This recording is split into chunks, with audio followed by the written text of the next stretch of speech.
Halo guys, balik lagi di headline liputan6.com tanggal 27 April 2022 bersama saya Ratu Sria Sunirat yang kali ini akan membahas tentang putusan MA wajibkan pemerintah sediakan vaksin COVID-19 halal. Implementasinya? Berikut penjelasannya.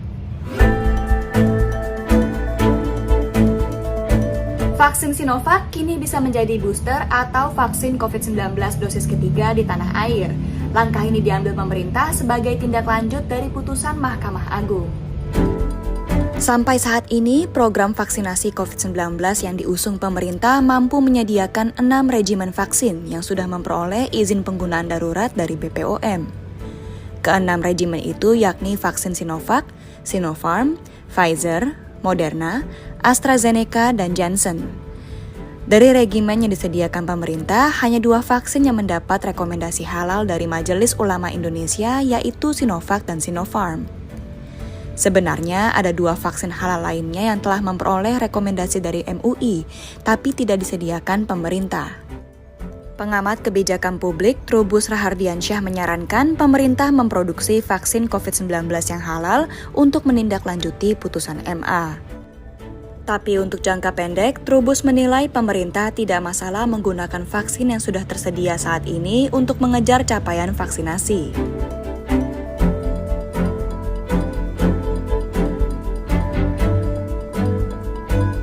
Di sisi lain, vaksin Zivivax mungkin bisa menjadi pilihan bagi mereka yang hanya mau menerima vaksin COVID-19 yang halal karena telah mendapat izin EUA dari BPOM dan memperoleh sertifikasi halal dari MUI. Dirut Jakarta Biopharmaceuticals Industry atau JBio, Mahendra Soehardono memastikan pihaknya sudah menyiapkan 100 juta lebih vaksin Zivivax untuk bisa disuntikkan ke masyarakat. JBio sendiri merupakan salah satu produsen vaksin Zivivax. Menurut Mahendra, adanya sertifikasi halal MUI dalam vaksin COVID-19 ini akan mendorong masyarakat untuk lebih bersedia menerima vaksin.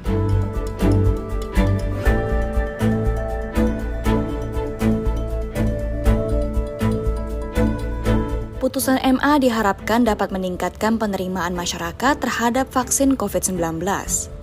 Dengan ketersediaan vaksin COVID-19 halal, mereka yang sebelumnya menolak divaksin karena alasan haram akhirnya bisa menerima vaksinasi. Harapannya jumlah warga Indonesia yang divaksin COVID-19 bisa bertambah. Data Kemenkes menyebut sampai 25 April 2022, cakupan vaksinasi COVID-19 dosis pertama mencapai 95,54% dari target sasaran. Sementara capaian dosis kedua 78,78% dari target, dan capaian dosis ketiga atau booster baru menyentuh 16,93% dari target alias masih relatif rendah.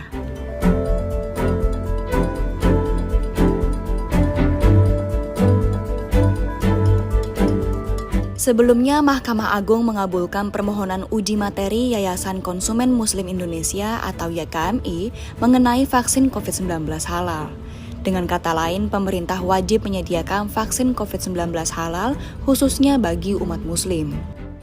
Ada sejumlah alasan YKMI mengajukan permohonan penyediaan vaksin COVID-19 halal. Salah satunya karena dengan tidak dilibatkannya Kementerian Agama dalam penyusunan rancangan peraturan Presiden Akwo terkait penetapan vaksin, membuktikan bahwa pembuatan peraturan Presiden tersebut tidak melalui harmonisasi sebagaimana diatur dalam perundang-undangan dan menyalahi ketentuan formilnya.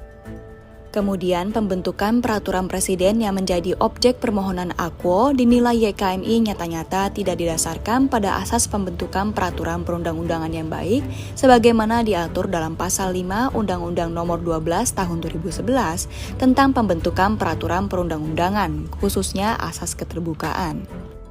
Sekian headline liputan6.com hari ini, saya Ratu Sria Sunirat pamit undur diri. Bye!